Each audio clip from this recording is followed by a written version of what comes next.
Welcome to Finnegan's Fireside Tales. Today we will be reading The Monster by Stephen Crane. Part 1. Little Jim was, for the time, engine number 36, and he was making the run between Syracuse and Rochester. He was 14 minutes behind time, and the throttle was wide open. In consequence, when he swung around the curve at the flower bed, a wheel of his cart destroyed a peony. Number 36 slowed down at once and looked guiltily at his father, who was mowing the lawn. The doctor had his back to this accident, and he continued to pace slowly to and fro, pushing the mower. Jim dropped the tongue of the cart. He looked at his father, and at the broken flower. Finally he went to the peony and tried to stand it on its pins, resuscitated, but the spine of it was hurt, and it would only hang limply from his hand. Jim could do no reparation. He looked again toward his father. He went on to the lawn, very slowly, and kicking wretchedly at the turf. Presently his father came along with the whirring machine, while the sweet new grass blades spun from the knives. In a low voice Jim said, "Pa!" The doctor was shaving this lawn as if it were a priest's chin. All during the season he had worked at it in the coolness and peace of the evenings after supper. Even in the shadow of the cherry trees the grass was strong and healthy. Jim raised his voice a trifle. "Pa!" The doctor paused, and with the howl of the machine no longer occupying the sense, one could hear the robins in the cherry trees arranging their affairs. Jim's hands were behind his back, and sometimes his fingers clasped and unclasped. Again he said, "Pa!" The child's fresh and rosy lip was lowered. The doctor stared down at his son, thrusting his head forward and frowning attentively. "What is it, Jimmy?" "Pa," repeated the child at length. Then he raised his finger and pointed at the flower bed. "There!" "What?" said the doctor, frowning more. "What is it, Jim?" After a period of silence during which the child may have undergone a severe mental tumult, he raised his finger and repeated his former word, "There." The father had respected this silence with perfect courtesy. Afterwards his glance carefully followed the direction indicated by the child's finger, but he could see nothing which explained to him. "I don't understand what you mean, Jimmy," he said. It seemed that the importance of the whole thing had taken away the boy's vocabulary. He could only reiterate, "There." The doctor mused upon the situation, but he could make nothing of it. At last he said, "Come, show me." Together they crossed the lawn toward the flower bed. At some yards from the broken peony, Jimmy began to lag. "There!" The word came almost breathlessly. "Where?" said the doctor. Jimmy kicked at the grass. "There!" he replied.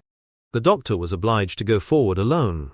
After some trouble he found the subject of the incident, the broken flower.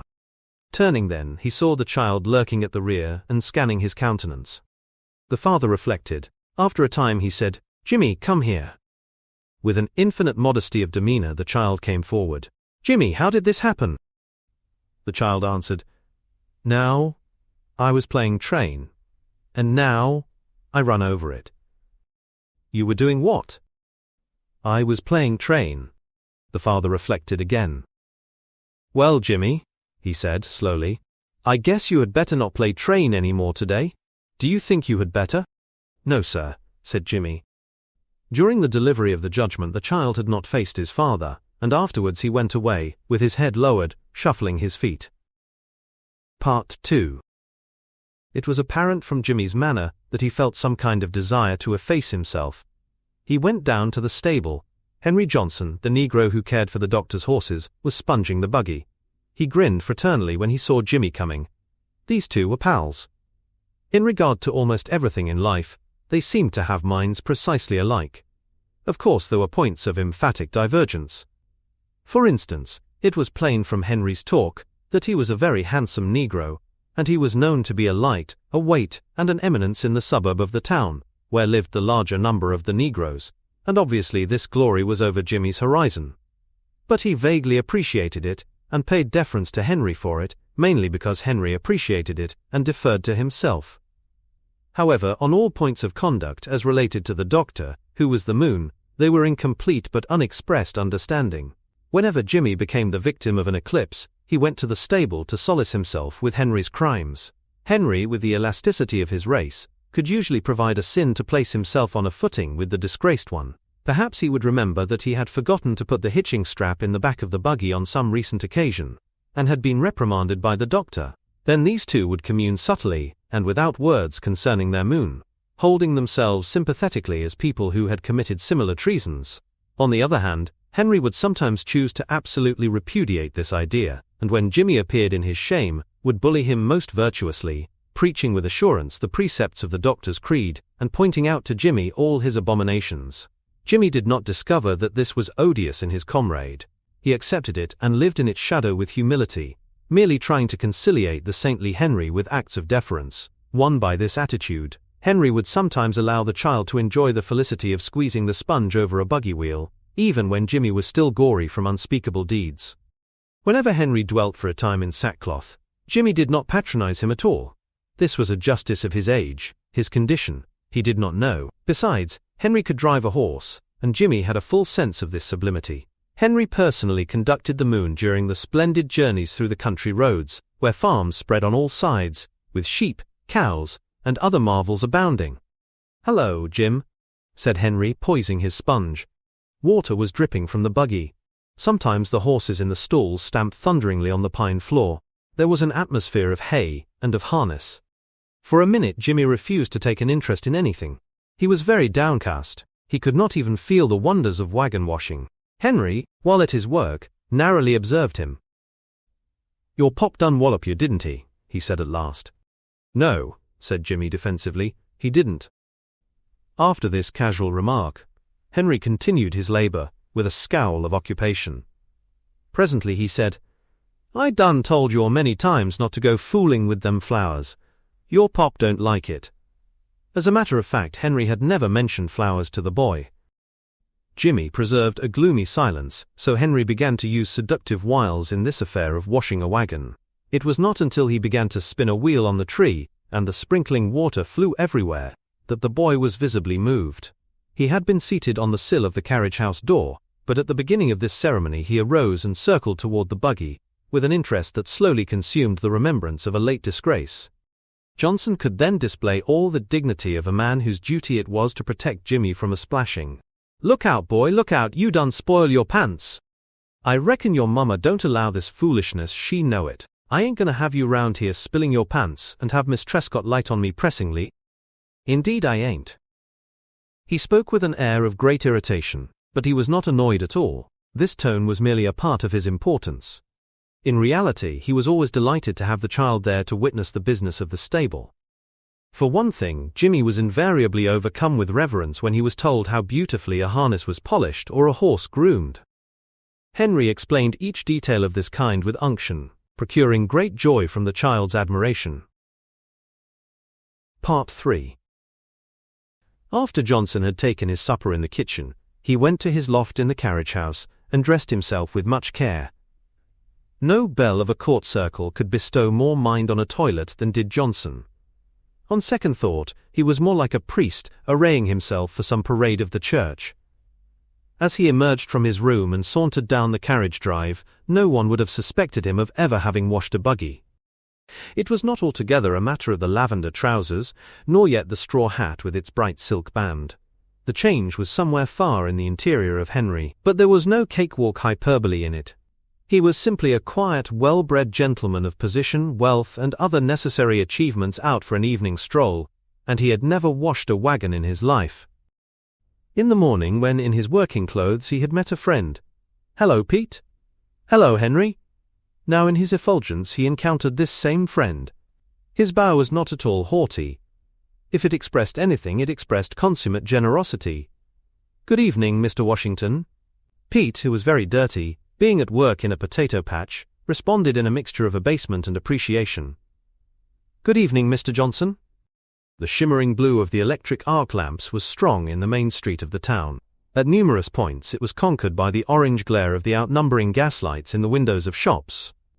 Through this radiant lane moved a crowd, which culminated in a throng before the post office, awaiting the distribution of the evening mails.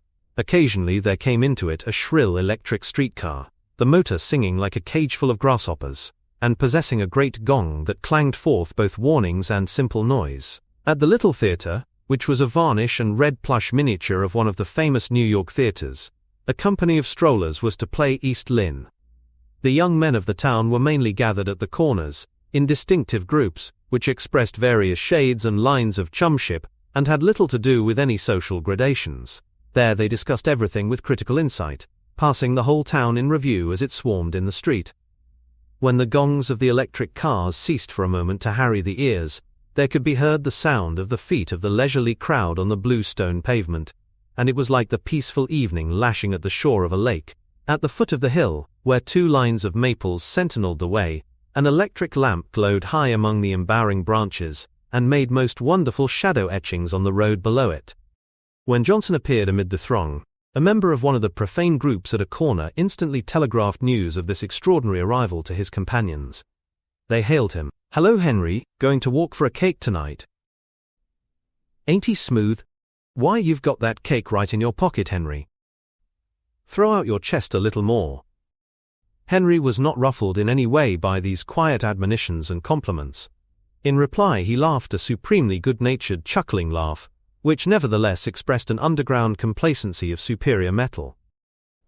Young Griscom, the lawyer, was just emerging from Reef Snyder's barber shop, rubbing his chin contentedly. On the steps, he dropped his hand and looked with wide eyes into the crowd. Suddenly he bolted back into the shop. "Wow," he cried to the Parliament, "you ought to see the coon that's coming."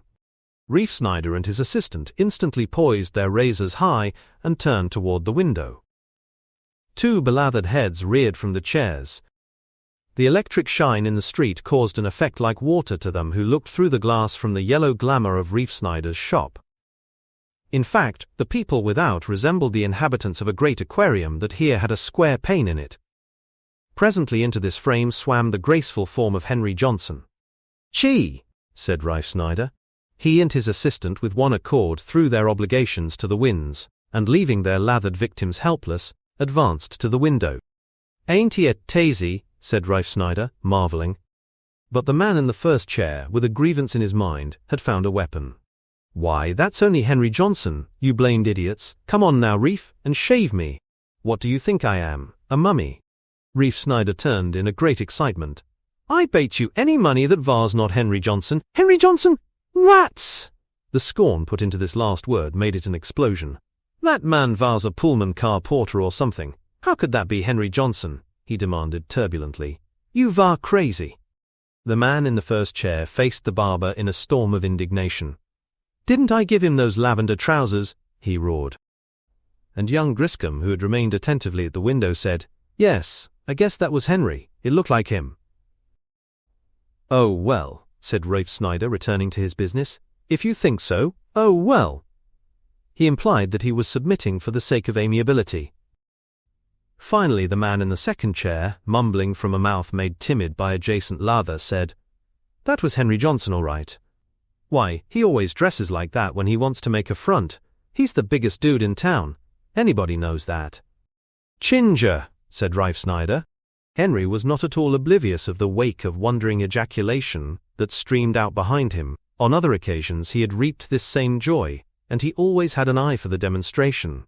With a face beaming with happiness, he turned away from the scene of his victories into a narrow side street, where the electric light still hung high, but only to exhibit a row of tumble-down houses leaning together like paralytics. The saffron Miss Bella Farragut, in a calico frock, had been crouched on the front stoop gossiping at long range, but she espied her approaching caller at a distance. She dashed around the corner of the house, galloping like a horse. Henry saw it all, but he preserved the polite demeanor of a guest when a waiter spills claret down his cuff. In this awkward situation he was simply perfect. The duty of receiving Mr. Johnson fell upon Mrs. Farragut, because Bella, in another room, was scrambling wildly into her best gown. The fat old woman met him with a great ivory smile, sweeping back with the door and bowing low. "Walk in, Mr. Johnson, walk in. How is you this evening, Mr. Johnson? How is you?" Henry's face showed like a reflector as he bowed and bowed, bending almost from his head to his ankles. "Good evening, Miss Fort, good evening. How is you this evening? Is all you folks well, Miss Fort?" After a great deal of kowtow, they were planted in 2 chairs opposite each other in the living room. Here they exchanged the most tremendous civilities until Miss Bella swept into the room, when there was more kowtow on all sides, and a smiling show of teeth that was like an illumination. The cooking stove was of course in this drawing room, and on the fire was some kind of a long-winded stew. Mrs. Farragut was obliged to arise and attend to it from time to time. Also young Sim came in and went to bed on his pallet in the corner, but to all these domesticities, the three maintained an absolute dumbness. They bowed and smiled and ignored and imitated until a late hour, and if they had been the occupants of the most gorgeous salon in the world, they could not have been more like three monkeys. After Henry had gone, Bella, who encouraged herself in the appropriation of phrases, said, "Oh, Ma, isn't he divine?" Part 4. A Saturday evening was a sign always for a larger crowd to parade the thoroughfare. In summer the band played until 10 o'clock in the little park. Most of the young men of the town affected to be superior to this band, even to despise it, but in the still and fragrant evenings they invariably turned out in force, because the girls were sure to attend this concert, strolling slowly over the grass, linked closely in pairs, or preferably in threes, in the curious public dependence upon one another which was their inheritance. There was no particular social aspect to this gathering, save that group regarded group with interest, but mainly in silence. Perhaps one girl would nudge another girl and suddenly say, "Look, there goes Gertie Hodgson and her sister," and they would appear to regard this as an event of importance. On a particular evening a rather large company of young men were gathered on the sidewalk that edged the park. They remained thus beyond the borders of the festivities because of their dignity, which would not exactly allow them to appear in anything which was so much fun for the younger lads. These latter were careering madly through the crowd, precipitating minor accidents from time to time, but usually fleeing like mist, swept by the wind, before retribution could lay its hands upon them. The band played a waltz which involved a gift of prominence to the bass horn, and one of the young men on the sidewalk said that the music reminded him of the new engines on the hill pumping water into the reservoir. A similarity of this kind was not inconceivable, but the young man did not say it because he disliked the band's playing. He said it because it was fashionable to say that manner of thing concerning the band. However, over in the stand, Billy Harris, who played the snare drum, was always surrounded by a throng of boys, who adored his every whack. After the mails from New York and Rochester had been finally distributed, the crowd from the post office added to the mass already in the park. The wind waved the leaves of the maples, and high in the air, the blue burning globes of the arc lamps caused the wonderful traceries of leaf shadows on the ground. When the light fell upon the upturned face of a girl, it caused it to glow with a wonderful pallor. A policeman came suddenly from the darkness and chased a gang of obstreperous little boys. They hooted him from a distance. The leader of the band had some of the mannerisms of the great musicians, and during a period of silence the crowd smiled when they saw him raise his hand to his brow, stroke it sentimentally, and glance upward with a look of poetic anguish. In the shivering light which gave to the park an effect like a great vaulted hall, the throng swarmed with a gentle murmur of dresses switching the turf, and with a steady hum of voices. Suddenly, without preliminary bars, there arose from afar the great hoarse roar of a factory whistle. It raised and swelled to a sinister note, and then it sang on the night wind one long call that held the crowd in the park immovable, speechless. The bandmaster had been about to vehemently let fall his hand to start the band on a thundering career through a popular march, but smitten by this giant voice from the night, his hand dropped slowly to his knee, and, his mouth agape, he looked at his men, in silence. The cry died away, to a wail, and then to stillness. It released the muscles of the company of young men on the sidewalk, who had been like statues, posed eagerly, lithely, their ears turned, and then they wheeled upon each other simultaneously, and, in a single explosion they shouted, "One!" Again the sound swelled in the night and roared its long ominous cry, and as it died away, the crowd of young men wheeled upon each other and in chorus yelled, "Two!" There was a moment of breathless waiting. Then they bawled, "Second District!" In a flash the company of indolent and cynical young men had vanished like a snowball disrupted by dynamite. Part 5. Jake Rogers was the first man to reach the home of Tuscarora Hose Company No. 6. He had wrenched his key from his pocket as he tore down the street, and he jumped at the spring lock like a demon. As the doors flew back before his hands he leaped and kicked the wedges from a pair of wheels, loosened a tongue from its clasp, and in the glare of the electric light which the town placed before each of his hose houses, the next comers beheld the spectacle of Jake Rogers, bent like hickory in the manfulness of his pulling, and the heavy cart was moving slowly towards the doors. 4 men joined him at the time, and as they swung with the cart out into the street, dark figures sped towards them from the ponderous shadows back of the electric lamps. Some set up the inevitable question, "What district?" "Second," was replied to them in a compact howl. Tuscarora Hose Company No. 6 swept on a perilous wheel into Niagara Avenue, and as the men, attached to the cart by the rope which had been paid out from the windlass under the tongue, pulled madly in their fervor and abandon, the gong under the axle clanged incitingly. And sometimes the same cry was heard, "What district?" "Second." On a grade Johnny Thorpe fell, and exercising a singular muscular ability, rolled out in time from the track of the oncoming wheel, and arose, dishevelled and aggrieved, casting a look of mournful disenchantment upon the black crowd that poured after the machine. The cart seemed to be the apex of a dark wave that was whirling as if it had been a broken dam. Back of the lad were stretches of lawn, and in that direction front doors were banged by men who hoarsely shouted out into the clamorous avenue, "What district?" At one of these houses a woman came to the door bearing a lamp, shielding her face from its rays with her hands. Across the cropped grass the avenue represented to her a kind of black torrent, upon which, nevertheless, fled numerous miraculous figures upon bicycles. She did not know that the towering light at the corner was continuing its nightly whine. Suddenly a little boy somersaulted around the corner of the house, as if he had been projected down a flight of stairs by a catapultian boot. He halted himself in front of the house by dint of a rather extraordinary evolution with his legs. "Oh, Ma," he gasped. "Can I go? Can I, Ma?" She straightened with the coldness of the exterior mother judgment, although the hand that held the lamp trembled slightly. "No, Willie, you had better come to bed." Instantly he began to buck and fume like a mustang. "Oh, Ma," he cried, contorting himself.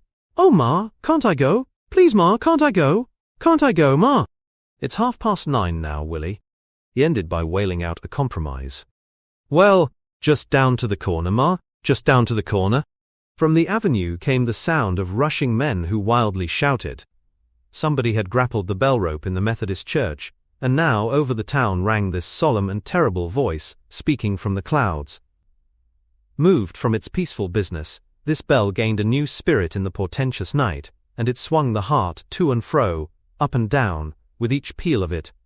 "Just down to the corner, Ma." "Willie, it's 9:30 now." Part 6. The outlines of the house of Dr. Trescott had faded quietly into the evening, hiding a shape such as we call Queen Anne against the pall of the blackened sky. The neighborhood was at this time so quiet, and seemed so devoid of obstructions, that Hannigan's dog thought it a good opportunity to prowl in forbidden precincts, and so came and pawed Trescott's lawn, growling, and considering himself a formidable beast. Later Peter Washington strolled past the house and whistled, but there was no dim light shining from Henry's loft, and presently Peter went his way. The rays from the street, creeping in silvery waves over the grass, caused the row of shrubs along the drive to throw a clear, bold shade. A wisp of smoke came from one of the windows at the end of the house, and drifted quietly into the branches of a cherry tree. Its companions followed it in slowly increasing numbers, and finally there was a current controlled by invisible banks, which poured into the fruit-laden boughs of the cherry tree. It was no more to be noted than if a troop of dim and silent grey monkeys had been climbing a grapevine into the clouds. After a moment the window brightened as if the four panes of it had been stained with blood, and a quick ear might have been led to imagine the fire imps calling and calling, clan joining clan gathering to the colours. From the street, however, the house maintained its dark quiet, insisting to a passer-by that it was the safe dwelling of people who chose to retire early to tranquil dreams. No one could have heard this low droning of the gathering clans. Suddenly the panes of the red window tinkled and crashed to the ground, and at other windows there suddenly reared other flames, like bloody spectres at the apertures of a haunted house. This outbreak had been well planned, as if by professional revolutionists. A man's voice suddenly shouted, "Fire! Fire! Fire!" Hannigan had flung his pipe frenziedly from him because his lungs demanded room. He tumbled down from his perch, swung over the fence, and ran shouting towards the front door of the Trescotts. Then he hammered on the door, using his fists as if they were mallets. Mrs. Trescott instantly came to one of the windows on the second floor. Afterwards she knew she had been about to say, "The doctor is not at home, but if you will leave your name I will let him know as soon as he comes." Hannigan's bawling was for a minute incoherent, but she understood that it was not about croup. "What?" she said, raising the window swiftly. "Your house is on fire, you're all ablaze. Move quick if—" His cries were resounding in the street as if it were a cave of echoes. Many feet pattered swiftly on the stones. There was one man who ran with an almost fabulous speed. He wore lavender trousers. A straw hat with a bright silk band was held half crumpled in his hand. As Henry reached the front door, Hannigan had just broken the lock with a kick. A thick cloud of smoke poured over them, and Henry, ducking his head, rushed into it. From Hannigan's clamor he knew only one thing, but it turned him blue with horror. In the hall, a lick of flame had found the cord that supported signing the declaration. The engraving slumped suddenly down at one end, and then dropped to the floor, where it burst with the sound of a bomb. The fire was already roaring like a winter wind among the pines.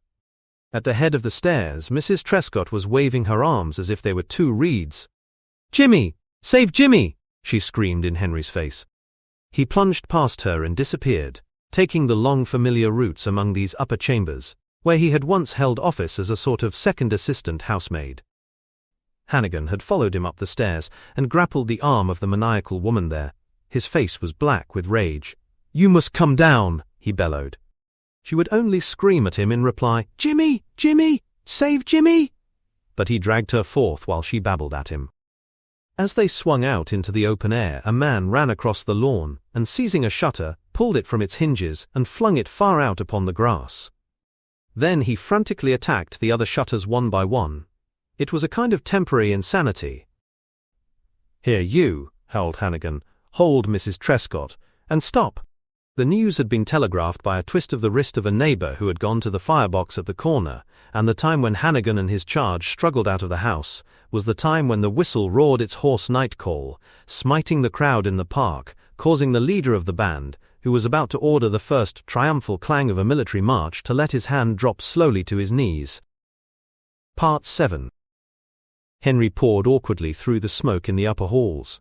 He had attempted to guide himself by the walls, but they were too hot. The paper was crimpling, and he expected at any moment to have a flame burst from under his hands. "Jimmy!" He did not call very loud, as if in fear that the humming flames below would overhear him. "Jimmy! Oh, Jimmy!"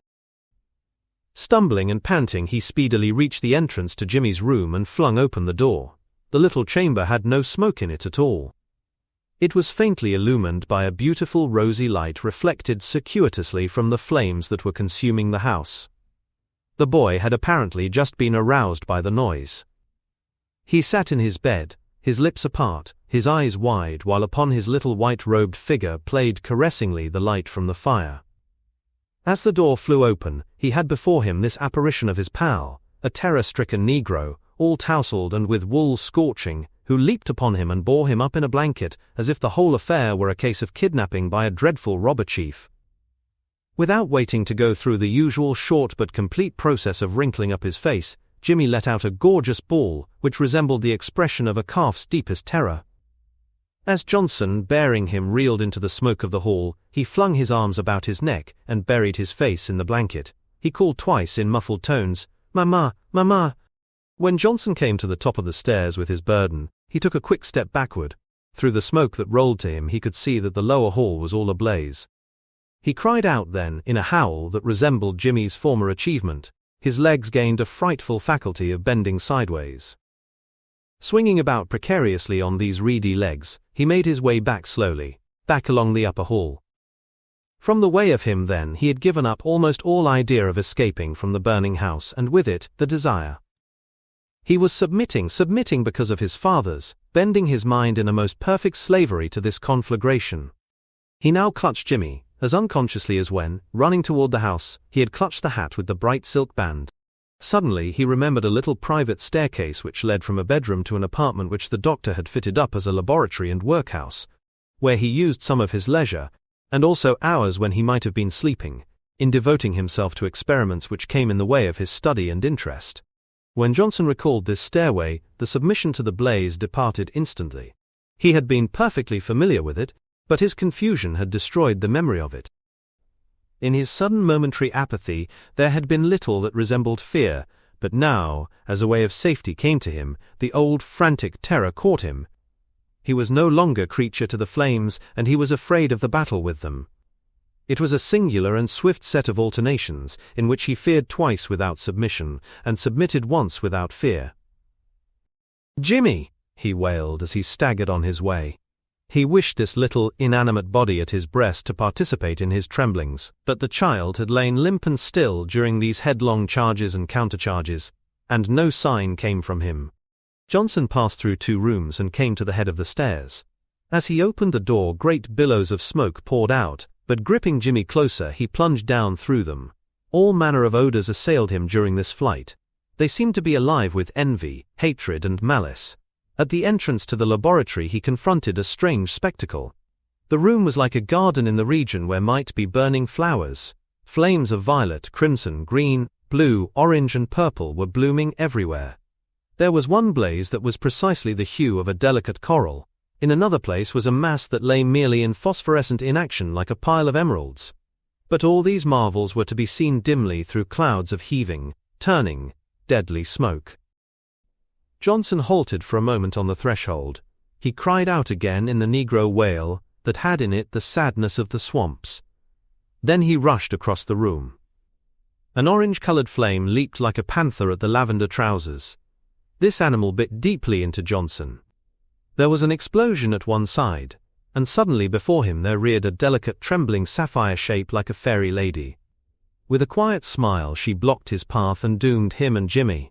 Johnson shrieked, and then ducked in the manner of his race in fights.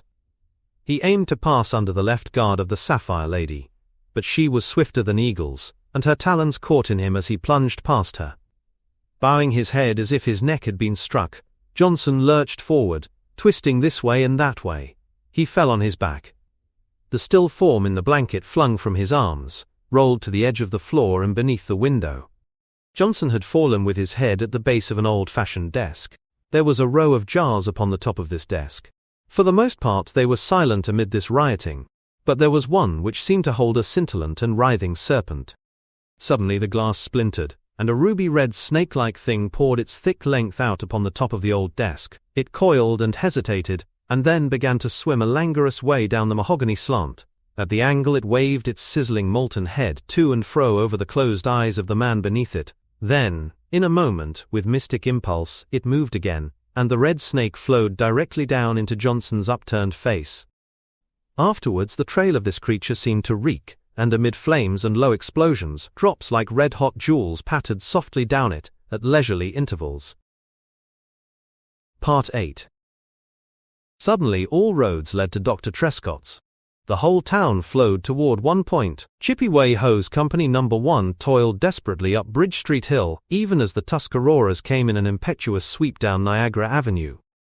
Meanwhile the machine of the hook and ladder experts from across the creek was spinning on its way. The chief of the fire department had been playing poker in the rear room of Whiteley's cigar store, but at the first breath of the alarm, he sprang through the door like a man escaping with the kitty. In Willamville, on these occasions, there was always a number of people who instantly turned their attention to the bells in the churches and schoolhouses. The bells not only emphasized the alarm, but it was the habit to send these sounds rolling across the sky in a stirring brazen uproar until the flames were practically vanquished. There was also a kind of rivalry as to which bell should be made to produce the greatest din. Even the Valley Church, 4 miles away among the farms, had heard the voices of its brethren, and immediately added a quaint little yelp. Dr. Trescott had been driving homeward, slowly smoking a cigar, and feeling glad that this last case was now in complete obedience to him, like a wild animal that he had subdued, when he heard the long whistle, and chirped to his horse under the unlicensed but perfectly distinct impression that a fire had broken out in Oakhurst, a new and rather high-flying suburb of the town which was at least 2 miles from his own home. But in the second blast and in the ensuing silence he read the designation of his own district. He was then only a few blocks from his house. He took out the whip and laid it lightly on the mare. Surprised and frightened at this extraordinary action, she leaped forward, and as the reins straightened like steel bands, the doctor leaned backward a trifle. When the mare whirled him up to the closed gate, he was wondering whose house could be afire. The man who had rung the signal box yelled something at him, but he already knew. He left the mare to her will. In front of his door was a maniacal woman in a wrapper. "Ned!" she screamed at sight of him. "Jimmy! Save Jimmy!" Trescott had grown hard and chill. "Where?" he said. "Where?" Mrs. Trescott's voice began to bubble. "Up, up, up!" She pointed at the second-story windows. Hannigan was already shouting, "Don't go in that way! You can't go in that way!" Trescott ran around the corner of the house and disappeared from them. He knew from the view he had taken of the main hall that it would be impossible to ascend from there. His hopes were fastened now to the stairway which led from the laboratory. The door which opened from this room out upon the lawn was fastened with a bolt and lock, but he kicked close to the lock and then close to the bolt. The door with a loud crash flew back, the doctor recoiled from the roll of smoke, and then bending low he stepped into the garden of burning flowers. On the floor his stinging eyes could make out a form in a smouldering blanket near the window. Then, as he carried his son toward the door, he saw that the whole lawn seemed now alive with men and boys, the leaders in the great charge that the whole town was making. They seized him and his burden, and overpowered him in wet blankets and water. But Hannigan was howling. "Johnson is in there yet. Henry Johnson is in there yet. He went in after the kid. Johnson is in there yet."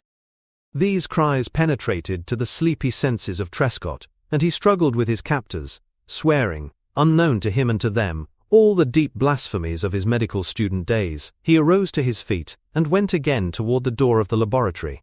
They endeavored to restrain him, although they were much affrighted at him. But a young man who was a brakeman on the railway, and lived in one of the rear streets near the Trescotts, had gone into the laboratory and brought forth a thing which he laid on the grass. Part 9. There were hoarse commands from in front of the house. "Turn on your water, 5! Let her go, 1!" The gathering crowd swayed this way and that way. The flames, towering high, cast a wild red light on their faces. There came the clangor of a gong from along some adjacent street. The crowd exclaimed at it. "Here comes number 3! That's 3 coming!" A panting and irregular mob dashed into view, dragging a hose cart. A cry of exultation arose from the little boys. "Here's 3!" The lads welcomed Never Die Hose Company number 3, as if it was composed of a chariot dragged by a band of gods. The perspiring citizens flung themselves into the fray. The boys danced in impish joy at the displays of prowess. They acclaimed the approach of number 2. They welcomed number 4 with cheers. They were so deeply moved by this whole affair that they bitterly guyed the late appearance of the Hook and Ladder Company, whose heavy apparatus had almost stalled them on the Bridge Street hill. The lads hated and feared a fire, of course. They did not particularly want to have anybody's house burn, but still it was fine to see the gathering of the companies, and amid a great noise to watch their heroes perform all manner of prodigies. They were divided into parties over the worth of different companies, and supported their creeds with no small violence. For instance, in that part of the little city where number 4 had its home, it would be most daring for a boy to contend the superiority of any other company. Likewise, in another quarter, when a strange boy was asked which fire company was the best in Whilomville, he was expected to answer, number 1. Feuds which the boys forgot and remembered according to chance or the importance of some recent event, existed all through the town. They did not care much for John Shipley, the chief of the department. It was true that he went to a fire with the speed of a falling angel, but when there he invariably lapsed into a certain still mood, which was almost a preoccupation, moving leisurely around the burning structure and surveying it, puffing meanwhile at a cigar. This quiet man, who even when life was in danger seldom raised his voice, was not much to their fancy. Now old Sykes Huntington, when he was chief, used to bellow continually like a bull and gesticulate in a sort of delirium. He was much finer as a spectacle than this Shipley, who viewed a fire with the same steadiness that he viewed a raise in a large jackpot. The greater number of the boys could never understand why the members of these companies persisted in re-electing Shipley, although they often pretended to understand it, because, "my father says," was a very formidable phrase in argument, and the fathers seemed almost unanimous in advocating Shipley. At this time there was considerable discussion as to which company had gotten the first stream of water on the fire. Most of the boys claimed that number 5 owned that distinction, but there was a determined minority who contended for number 1. Boys who were the blood adherents of other companies were obliged to choose between the two on this occasion, and the talk waxed warm. But a great rumor went among the crowds. It was told with hushed voices. Afterward, a reverent silence fell even upon the boys. Jimmy Trescott and Henry Johnson had been burned to death, and Dr. Trescott himself had been most savagely hurt. The crowd did not even feel the police pushing at them. They raised their eyes, shining now with awe, towards the high flames. The man who had information was at his best. In low tones he described the whole affair. That was the kid's room. In the corner there, he had measles or something, and this coon, Johnson, was setting up with him. And Johnson got sleepy or something and upset the lamp, and the doctor he was down in his office, and he came running up, and they all got burned together till they dragged them out.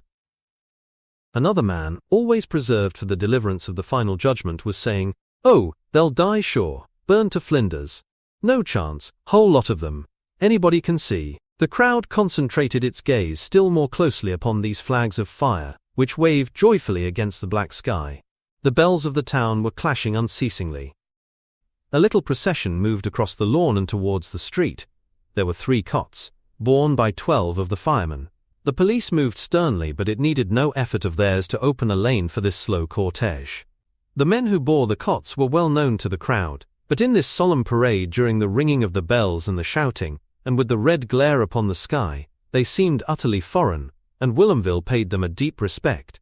Each man in this stretcher party had gained a reflected majesty. They were footmen to death, and the crowd made subtle obeisance to this august dignity, derived from 3 prospective graves. One woman turned away with a shriek at sight of the covered body on the first stretcher, and people faced her suddenly in silent and mournful indignation.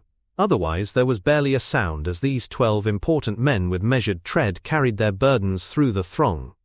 The little boys no longer discussed the merits of the different fire companies. For the greater part, they had been routed. Only the more courageous viewed closely the 3 figures veiled in yellow blankets. Part 10. Old Judge Denning Hagenthorpe, who lived nearly opposite the Trescotts, had thrown his door wide open to receive the afflicted family. When it was publicly learned that the doctor and his son and the Henry Johnson were still alive, it required a specially detailed policeman to prevent people from scaling the front porch and interviewing these sorely wounded. One old lady appeared with a miraculous poultice, and she quoted most damning scripture to the officer when he said that she could not pass him. Throughout the night some lads old enough to be given privileges or to compel them from their mothers remained vigilantly upon the curb in anticipation of a death or some such event. The reporter of the Morning Tribune rode thither on his bicycle every hour until 3 o'clock. 6 of the 10 doctors in Whilomville attended at Judge Hagenthorpe's house. Almost at once they were able to know that Trescott's burns were not vitally important. The child would possibly be scarred badly, but his life was undoubtedly safe. As for the Henry Johnson, he could not live. His body was frightfully seared, but more than that, he now had no face. His face had simply been burned away. Trescott was always asking news of the 2 other patients. In the morning he seemed fresh and strong, so they told him that Johnson was doomed. They then saw him stir on the bed, and sprang quickly to see if the bandages needed readjusting.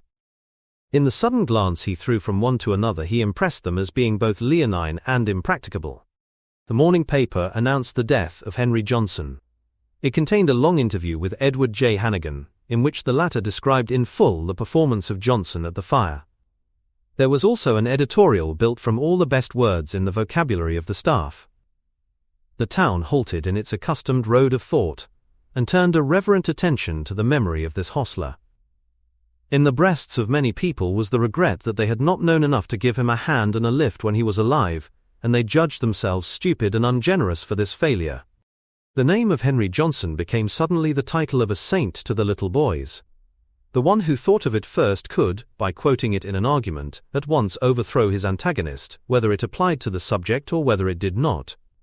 Boys who had called this odious couplet in the rear of Johnson's march buried the fact at the bottom of their hearts. Later in the day, Miss Bella Farragut of No. 7 Watermelon Alley announced that she had been engaged to marry Mr. Henry Johnson. Part 11. The old judge had a cane with an ivory head. He could never think at his best until he was leaning slightly on this stick and smoothing the white top with slow movements of his hands. It was also to him a kind of narcotic. If by any chance he mislaid it, he grew at once very irritable, and was likely to speak sharply to his sister, whose mental incapacity he had patiently endured for 30 years in the old mansion on Ontario Street. She was not at all aware of her brother's opinion of her endowments, and so it might be said that the judge had successfully dissembled for more than a quarter of a century, only risking the truth at the times when his cane was lost. On a particular day, the judge sat in his armchair on the porch. The sunshine sprinkled through the lilac bushes and poured great coins on the boards. The sparrows disputed in the trees that lined the pavements. The judge mused deeply, while his hands gently caressed the ivory head of his cane. Finally he arose and entered the house, his brow still furrowed in a thoughtful frown. His stick thumped solemnly in regular beats. On the second floor he entered a room where Dr. Trescott was working about the bedside of Henry Johnson. The bandages on his head allowed only one thing to appear, an eye, which unwinkingly stared at the judge. The latter spoke to Trescott on the condition of the patient. Afterward he evidently had something further to say, but he seemed to be kept from it by the scrutiny of the unwinking eye at which he furtively glanced from time to time. When Jimmy Trescott was sufficiently recovered, his mother had taken him to pay a visit to his grandparents in Connecticut. The doctor had remained to take care of his patients, but as a matter of truth, he spent most of his time at Judge Hagenthorpe's house, where lay Henry Johnson. Here he slept and ate almost every meal in the long nights and days of his vigil. At dinner, and away from the magic of the unwinking eye, the judge said suddenly, "Trescott, do you think it is—" As Trescott paused expectantly, the judge fingered his knife. He said, thoughtfully, "No one wants to advance such ideas, but somehow I think that poor fellow ought to die." There was in Trescott's face at once a look of recognition. As if in this tangent of the judge he saw an old problem. He merely sighed and answered, "Who knows?" The words were spoken in a deep tone that gave them an elusive kind of significance. The judge retreated to the cold manner of the bench. "Perhaps we may not talk with propriety of this kind of action, but I am induced to say that you are performing a questionable charity in preserving Henry Johnson's life. As near as I can understand, he will hereafter be a monster, a perfect monster, and probably with an affected brain. No man can observe you as I have observed you, and not know that it was a matter of conscience with you, but I am afraid, my friend, that it is one of the blunders of virtue." The judge had delivered his views with his habitual oratory. The last 3 words he spoke with a particular emphasis, as if the phrase was his discovery. The doctor made a weary gesture. "He saved my boy's life." "Yes," said the judge swiftly. "Yes, I know." "And what am I to do?" said Trescott, his eyes suddenly lighting like an outburst from smoldering peat. "What am I to do? He gave himself for Jimmy. What am I to do for him?" The judge abased himself completely before these words. He lowered his eyes for a moment, he picked at his cucumbers. Presently he braced himself straightly in his chair. "He will be your creation, you understand? He is purely your creation. Nature has very evidently given him up. He is dead, you are restoring him to life. You are making him, and he will be a monster, and with no mind." "He will be what you like, Judge," cried Trescott in sudden polite fury. "He will be anything, but by God he saved my boy." The judge interrupted in a voice trembling with emotion. Trescott, don't I know?" Trescott had subsided to a sullen mood. "Yes, you know," he answered acidly, "but you don't know all about your own boy being saved from death." This was a perfectly childish allusion to the judge's bachelorhood. Trescott knew that the remark was infantile, but he seemed to take desperate delight in it. But it passed the judge completely. It was not his spot. "I am puzzled," said he in profound thought. "I don't know what to say." Trescott had become repentant. "Don't think I don't appreciate what you say, Judge. But—" "Of course," responded the judge quickly. "Of course." "It—" began Trescott. "Of course," said the judge. In silence they resumed their dinner. "Well," said the judge, ultimately, "it is hard for a man to know what to do." "It is," said the doctor fervidly. There was another silence. It was broken by the judge. "Look here, Trescott, I don't want you to think—" "No, certainly not," answered the doctor earnestly. "Well, I don't want you to think I would say anything to— It was only that I thought that I might be able to suggest to you that, perhaps, the affair was a little dubious." With an appearance of suddenly disclosing his real mental perturbation, the doctor said, "Well, what would you do? Would you kill him?" he asked, abruptly and sternly. "Trescott, you fool," said the old man gently. "Oh, well, I know, Judge, but then—" He turned red and spoke with new violence. "Say, he saved my boy, do you see? He saved my boy." "You bet he did," cried the judge with enthusiasm. "You bet he did." And they remained for a time gazing at each other, their faces illuminated with memories of a certain deed. After another silence, the judge said, "It is hard for a man to know what to do." Part 12. Late one evening, Trescott, returning from a professional call, paused his buggy at the Hagenthorpe gate.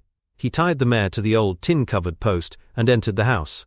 Ultimately he appeared with a companion, a man who walked slowly and carefully, as if he were learning. He was wrapped to the heels in an old-fashioned ulster. They entered the buggy and drove away. After a silence only broken by the swift and musical humming of the wheels on the smooth road, Trescott spoke. "Henry," he said, "I've got you a home here with old Alec Williams. You will have everything you want to eat, and a good place to sleep, and I hope you will get along there all right. I will pay all your expenses, and come to see you as often as I can. If you don't get along, I want you to let me know as soon as possible, and then we will do what we can to make it better." The dark figure at the doctor's side answered with a cheerful laugh. "These buggy wheels don't look like I washed them yesterday, doctor," he said. Trescott hesitated for a moment, and then went on insistently. "I am taking you to Alec Williams, Henry, and I—" The figure chuckled again. "No, indeed. No, sir. Alec Williams don know a hoss? Indeed he don't. He don know a hoss from a pig." The laugh that followed was like the rattle of pebbles. Trescott turned and looked sternly and coldly at the dim form in the gloom from the buggy top. "Henry," he said, "I didn't say anything about horses. I was saying, hoss?" "Hoss?" said the quavering voice from these near shadows. "Hoss? 'Deed I don know all about a hoss. Indeed I don't." There was a satirical chuckle. At the end of 3 miles the mare slackened, and the doctor leaned forward, peering, while holding tight reins. The wheels of the buggy bumped often over outcropping boulders. A window shone forth, a simple square of topaz on a great black hillside. 4 dogs charged the buggy with ferocity, and when it did not promptly retreat, they circled courageously around the flanks, baying. A door opened near the window in the hillside, and a man came and stood on a beach of yellow light. "Ya, you Rover, you Susie, come ya this minute." Trescott called across the dark sea of grass. "Hello, Alec." "Hello. Come down here and show me where to drive."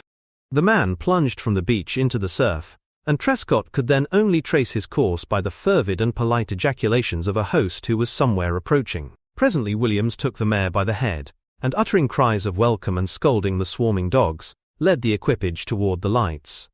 When they halted at the door and Trescott was climbing out, Williams cried, "Will she stand, doctor?" "She'll stand all right, but you better hold her for a minute. Now, Henry." The doctor turned and held both arms to the dark figure. It crawled to him painfully, like a man going down a ladder. Williams took the mare away to be tied to a little tree, and when he returned he found them awaiting him in the gloom beyond the rays from the door. He burst out then like a siphon pressed by a nervous thumb. Henry, my old friend. Well, if I ain't glad. Trescott had taken the silent shape by the arm, and led it forward into the full revelation of the light. "Well now, Alec, you can take Henry and put him to bed, and in the morning I will—" Near the end of this sentence, old Williams had come front to front with Johnson. He gasped for a second, and then yelled the yell of a man stabbed in the heart. For a fraction of a moment Trescott seemed to be looking for epithets. Then he roared, "You old chump, you old— Shut up, do you hear?" Williams obeyed instantly in the matter of his screams, but he continued in a lowered voice. "My lord, who'd ever think? My lord," Trescott spoke again, in the manner of a commander of a battalion. "Alec." Williams again surrendered, but to himself he repeated in a whisper, "My lord." He was aghast and trembling. As these 3 points of widening shadows approached the golden doorway, a hale old negress appeared there bowing. "Good evening, doctor, good evening. Come in. She had evidently just retired from a tempestuous struggle to place the room in order, but she was now bowing rapidly. She made the effort of a person swimming. "Don't trouble yourself, Mary," said Trescott entering. "I've brought Henry for you to take care of, and all you've got to do is to carry out what I tell you." Learning that he was not followed, he faced the door and said, "Come in, Henry." Johnson entered. Mrs. Williams shrieked. She almost achieved a back somersault. 6 young members of the tribe of Williams made a simultaneous plunge for a position behind the stove, and formed a wailing heap. Part 13. You know very well that you and your family lived usually on less than $3 a week, and now that Dr. Trescott pays you $5 a week for Johnson's board, you live like millionaires. You haven't done a stroke of work since Johnson began to board with you, everybody knows that, and so what are you kicking about? The judge sat in his chair on the porch, fondling his cane and gazing down at old Williams, who stood under the lilac bushes. Yes, I know, Judge, he said, wagging his head in a puzzled manner. It ain't like as if I didn't appreciate what the doctor done, but, well, you see, Judge, he added, gaining a new impetus. It's hard work. This old man never did work so hard. Lord, no. Don't talk such nonsense, Alec, spoke the judge sharply. You have never really worked in your life. Anyhow, enough to support a family of sparrows. And now, when you are in a more prosperous condition than ever before, you come around talking like an old fool. He began to scratch his head. You see, Judge, he said at last, my old woman, she can't receive no lady callers, no how. Hang lady callers, said the judge irascibly. If you have flour in the barrel and meat in the pot, your wife can get along without receiving lady callers, can't she? But they won't come anyhow, Judge, replied Williams with an air of still deeper stupefaction. None of my wife's friends, nor none of my friends will come near my residence. Well, let them stay home if they are such silly people. Williams seemed to be seeking a way to elude this argument, but evidently finding none, he was about to shuffle meekly off. He halted, however. Judge, said he, my old woman's near driven abstracted. Your old woman is an idiot, responded the judge. Williams came very close and peered solemnly through a branch of lilac. Judge, he whispered, the children. What about them? Dropping his voice to funereal depths, Williams said, They can't eat. Can't eat, scoffed the judge loudly. Can't eat. You must think I am as big an old fool as you are. Can't eat, the little rascals. What's to prevent them from eating? In answer, Williams said with mournful emphasis, Henry. Moved with a kind of satisfaction at his tragic use of the name, he remained staring at the judge for a sign of its effect. The judge made a gesture of irritation. Come now, you old scoundrel, don't beat around the bush any more. What are you up to? What do you want? Speak out like a man, and don't give me any more of this tiresome rigmarole. I ain't beating round about nothing, Judge, replied Williams indignantly. No, sir, I say what I got to say right out. Indeed I do. Well, say it then.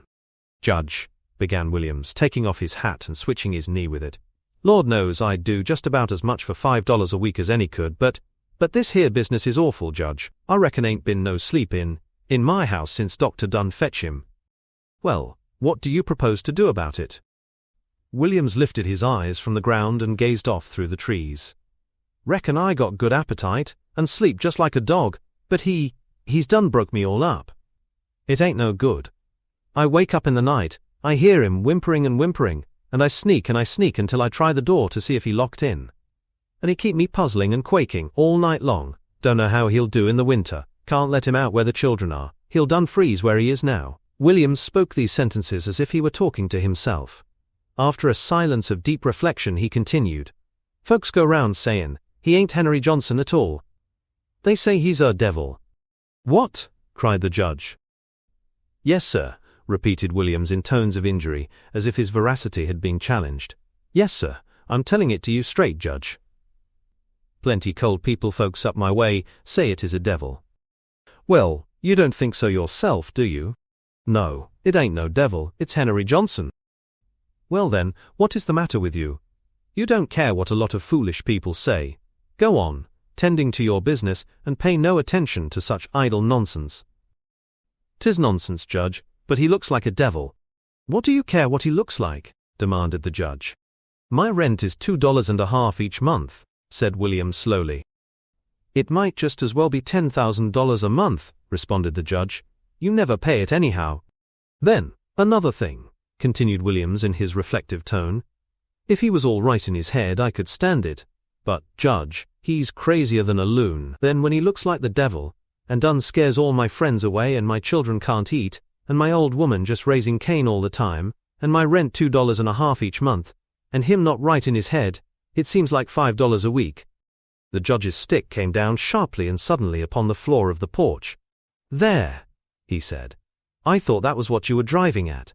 Williams began swinging his head from side to side in the strange mannerism. "Now hold on a minute, Judge," he said defensively. "It ain't like as if I didn't appreciate what the doctor done. It ain't that. Dr. Trescott is a kind man, and it ain't like as if I didn't appreciate what he done. But what? You are getting painful, Alec. Now tell me this. Did you ever have $5 a week regularly before in your life?" Williams at once drew himself up with great dignity, but in the pause after that question he drooped gradually to another attitude. In the end he answered heroically, "No, Judge, I ain't, and it ain't like as if I was saying $5 wasn't a lot of money for a man like me. But Judge, what a man ought to get for this kind of work is a salary." "Yes, sir, Judge," he repeated, with a great impressive gesture. "For this kind of work a man ought to get a salary." He laid a terrible emphasis upon the final word. The judge laughed. "I know Dr. Trescott's mind concerning this affair, Alec, and if you are dissatisfied with your boarder, he is quite ready to move him to some other place. So if you care to leave word with me that you are tired of the arrangement and wish it changed, he will come and take Johnson away." Williams scratched his head again in deep perplexity. $5 is a big price for board, but it ain't no big price for the board of a crazy man," he said finally. "What do you think you ought to get?" asked the judge. "Well," answered Alec in the manner of one deep in a balancing of the scales, "he looks like a devil and scares everybody, and my children can't eat, and I can't sleep, and he ain't right in his head, and—" "You told me all those things." After scratching his wool and beating his knee with his hat, and gazing off through the trees and down at the ground, Williams said as he kicked nervously at the gravel, "Well, Judge, I think it is worth—" he stuttered. "Worth what?" $6, answered Williams in a desperate outburst. The judge lay back in his great armchair and went through all the motions of a man laughing heartily, but he made no sound save a slight cough. Williams had been watching him with apprehension. "Well," said the judge, "do you call $6 a salary?" "No, sir," promptly responded Williams. "It ain't a salary. No, indeed, it ain't a salary." He looked with some anger upon the man who questioned his intelligence in this way. "Well, supposing your children can't eat?" And supposing he looks like a devil? And supposing all those things continue, would you be satisfied with $6 a week?" Recollections seemed to throng in Williams's mind at these interrogations, and he answered dubiously, "Of course a man who ain't right in his head, and looks like the devil, but $6. After these two attempts at a sentence, Williams suddenly appeared as an orator, with a great shiny palm waving in the air. "I tell you, Judge, $6 is $6, but if I get $6 for boarding Henry Johnson, I earns it. I earns it." "I don't doubt that you earn $6 for every week's work you do," said the judge. "Well, if I board Henry Johnson for $6 a week, I earns it. I earns it," cried Williams wildly. Part 14. Rafe Snyder's assistant had gone to his supper, and the owner of the shop was trying to placate four men who wished to be shaved at once. Rafe Snyder was very garrulous, a fact which made him rather remarkable among barbers, who, as a class, are austerely speechless, having been taught silence by the hammering reiteration of a tradition. It is the customers who talk in the ordinary event. As Rafe Snyder waved his razor down the cheek of a man in the chair, he turned often to cool the impatience of the others with pleasant talk, which they did not particularly heed. "Oh, he should have let him die," said Bainbridge, a railway engineer, finally replying to one of the barber's orations. "Shut up, Reef, and go on with your business." Instead, Rafe Snyder paused shaving entirely and turned to front the speaker. "Let him die?" he demanded. "How was that? How can you let a man die?" "By letting him die, you chump," said the engineer. The others laughed a little, and Rafe Snyder turned at once to his work, sullenly, as a man overwhelmed by the derision of numbers. "How vast that?" he grumbled later. "How can you let a man die when he vas done so much for you?" "When he vas done so much for you?" repeated Bainbridge. "You better shave some people. How vas that? Maybe this ain't a barber shop." A man hitherto silent now said, "If I had been the doctor, I would have done the same thing." "Of course," said Rafe Snyder, "any man would do it, any man that vas not like you, you old flint-hearted fish." He had sought the final words with painful care, and he delivered the collection triumphantly at Bainbridge. The engineer laughed. The man in the chair now lifted himself higher, while Reefsnyder began an elaborate ceremony of anointing and combing his hair. Now free to join comfortably in the talk, the man said, "They say he is the most terrible thing in the world. Young Johnny Bernard, that drives the grocery wagon, saw him up at Alec Williams's shanty, and he says he couldn't eat anything for 2 days. "Gee," said Reifsnyder. "Well, what makes him so terrible?" asked another. "Because he hasn't got any face," replied the barber and the engineer in duet. "Hasn't got any face?" repeated the man. "How can he do without any face?" "He has no face in the front of his head, in the place where his face ought to grow." Bainbridge sang these lines pathetically as he arose and hung his hat on a hook. The man in the chair was about to abdicate in his favor. "Get a gate on you now," he said to Reefsnyder. "I go out at 7:31. As the barber foamed the lather on the cheeks of the engineer, he seemed to be thinking heavily. Then suddenly he burst out. "How would you like to be with no face?" he cried to the assemblage. "Oh, if I had to have a face like yours," answered one customer. Bainbridge's voice came from a sea of lather. "You're kicking because if losing faces became popular, you'd have to go out of business." "I don't think it will become so much popular," said Reefsnyder. "Not if it's got to be taken off in the way his was taken off," said another man. "I'd rather keep mine, if you don't mind." "I guess so," cried the barber. "Just think." The shaving of Bainbridge had arrived at a time of comparative liberty for him. "I wonder what the doctor says to himself," he observed. "He may be sorry he made him live." "It was the only thing he could do," replied a man. The others seemed to agree with him. "Supposing you were in his place," said one, "and Johnson had saved your kid, what would you do?" "Certainly." "Of course, you would do anything on earth for him, you'd take all the trouble in the world for him, and spend your last dollar on him. Well then?" "I wonder how it feels to be without any face," said Reefsnyder musingly. The man who had previously spoken, feeling that he had expressed himself well, repeated the whole thing. "You would do anything on earth for him, you'd take all the trouble in the world for him, and spend your last dollar on him. Well then?" "No, but look," said Reifsnyder, "supposing you don't got a face." Part 15. As soon as Williams was hidden from the view of the old judge, he began to gesture and talk to himself. An elation had evidently penetrated to his vitals, and caused him to dilate as if he had been filled with gas. He snapped his fingers in the air, and whistled fragments of triumphal music. At times, in his progress towards his shanty, he indulged in a shuffling movement that was really a dance. It was to be learned from the intermediate monologue that he had emerged from his trials laureled and proud. He was the unconquerable Alexander Williams. Nothing could exceed the bold self-reliance of his manner. His kingly stride, his heroic song, the derisive flourish of his hands, all betokened a man who had successfully defied the world. On his way he saw Zeke Patterson coming to town. They hailed each other at a distance of 50 yards. "How do, Broth Patterson?" "How do, Broth Williams?"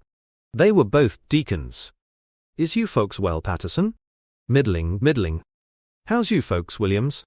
Neither of them had slowed his pace in the smallest degree.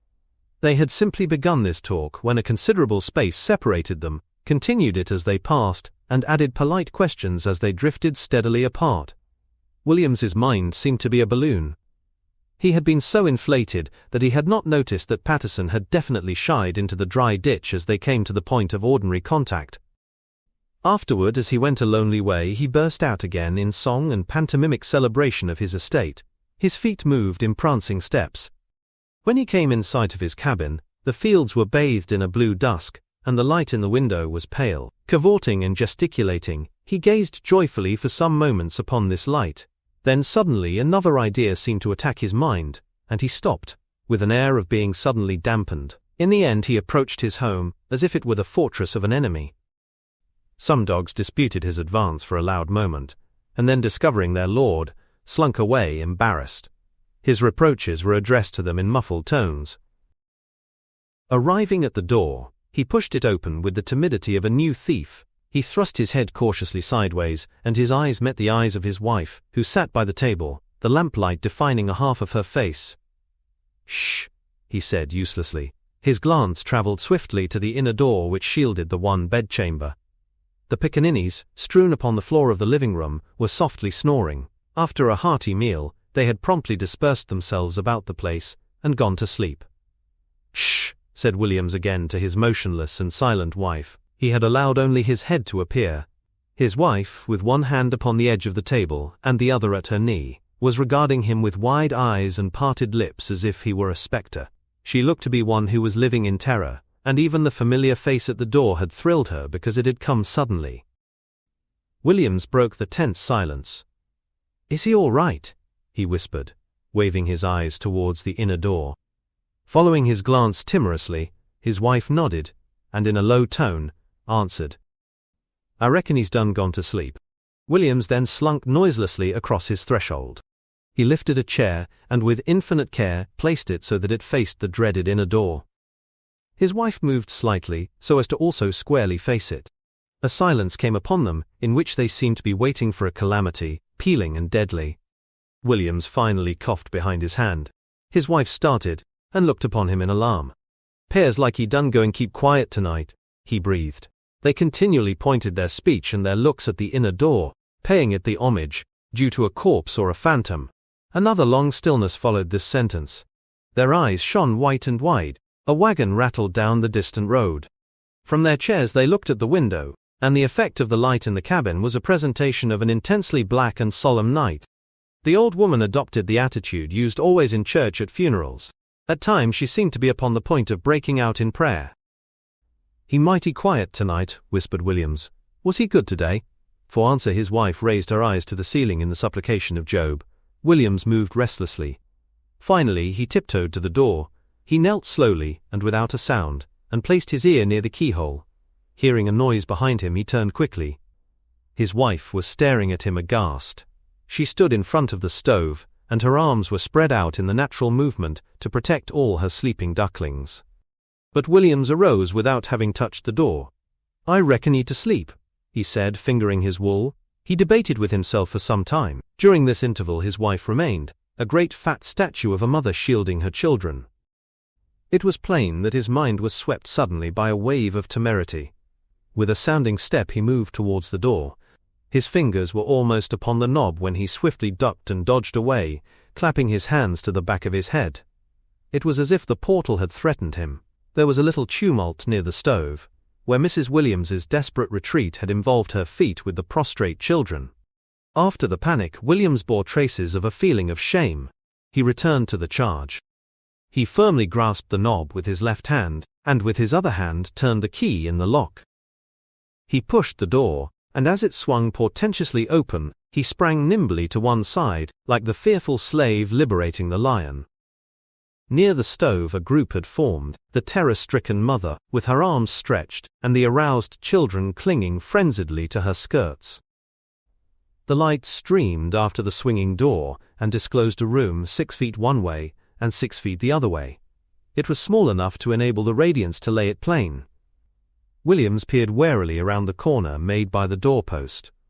Suddenly he advanced, retired, and advanced again with a howl. His palsied family had expected him to spring backward, and at his howl they heaped themselves wondrously, but Williams simply stood in the little room, emitting his howls before an open window. "He's gone! He's gone! He's gone!" His eye and his hand had speedily proved the fact. He had even thrown open a little cupboard. Presently he came flying out. He grabbed his hat, and hurled the outer door back upon its hinges. Then he tumbled headlong into the night. He was yelling, "Dr. Trescott! Dr. Trescott!" He ran wildly through the fields, and galloped in the direction of town. He continued to call to Trescott, as if the latter was within easy hearing. It was as if Trescott was poised in the contemplative sky over the running Negro, and could heed this reaching voice, "Dr. Trescott!" In the cabin Mrs. Williams, supported by relays from the battalion of children, stood quaking watch, until the truth of daylight came as a reinforcement, and made them arrogant, strutting, swashbuckler children, and a mother who proclaimed her illimitable courage. Part 16. Teresa Page was giving a party. It was the outcome of a long series of arguments addressed to her mother, which had been overheard in part by her father. He had at last said 5 words, "Oh, let her have it." The mother had then gladly capitulated. Teresa had written 19 invitations and distributed them at recess to her schoolmates. Later her mother had composed 5 large cakes, and still later a vast amount of lemonade. So the 9 little girls and the 10 little boys sat quite primly in the dining room, while Teresa and her mother plied them with cake and lemonade, and also with ice cream. This primness sat now quite strangely upon them. It was owing to the presence of Mrs. Page. Previously in the parlour alone with their games, they had overturned a chair. The boys had let more or less of their hoodlum spirit shine forth, but when circumstances could be possibly magnified to warrant it, the girls made the boys victims of an insufferable pride, snubbing them mercilessly. So in the dining room they resembled a class at Sunday school, if it were not for the subterranean smiles, gestures, rebuffs and poutings, which stamped the affair as a children's party. 2 little girls of this subdued gathering were planted in a settle with their backs to the broad window. They were beaming lovingly upon each other with an effect of scorning the boys. Hearing a noise behind her at the window, one little girl turned to face it. Instantly she screamed and sprang away, covering her face with her hands. "What was it? What was it?" cried everyone in a roar. Some slight movement of the eyes of the weeping and shuddering child informed the company that she had been frightened by an appearance at the window. At once they all faced the imperturbable window, and for a moment there was a silence. An astute lad made an immediate census of the other lads. The prank of slipping out and looming spectrally at a window was too venerable. But the little boys were all present and astonished. As they recovered their minds they uttered warlike cries, and through a side door, sallied rapidly out against the terror. They vied with each other in daring. None wished particularly to encounter a dragon in the darkness of the garden, but there could be no faltering when the fair ones in the dining room were present. Calling to each other in stern voices, they went dragooning over the lawn, attacking the shadows with ferocity, but still with the caution of reasonable beings. They found, however, nothing new to the peace of the night. Of course there was a lad who told a great lie. He described a grim figure, bending low and slinking off along the fence. He gave a number of details, rendering his lie more splendid by a repetition of certain forms which he recalled from romances. For instance, he insisted that he had heard the creature emit a hollow laugh. Inside the house, the little girl who had raised the alarm was still shuddering and weeping. With the utmost difficulty was she brought to a state approximating calmness by Mrs. Page. Then she wanted to go home at once. Page entered the house at this time. He had exiled himself until he concluded that this children's party was finished and gone. He was obliged to escort the little girl home because she screamed again when they opened the door and she saw the night. She was not coherent even to her mother. Was it a man? She didn't know. It was simply a thing, a dreadful thing. Part 17. In Watermelon Alley the Farraguts were spending their evening as usual on the little rickety porch. Sometimes they howled gossip to other people on other rickety porches. The thin wail of a baby arose from a near house. A man had a terrific altercation with his wife, to which the alley paid no attention at all.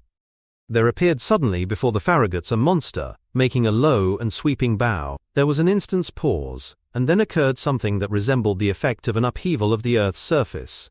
The old woman hurled herself backward, with a dreadful cry.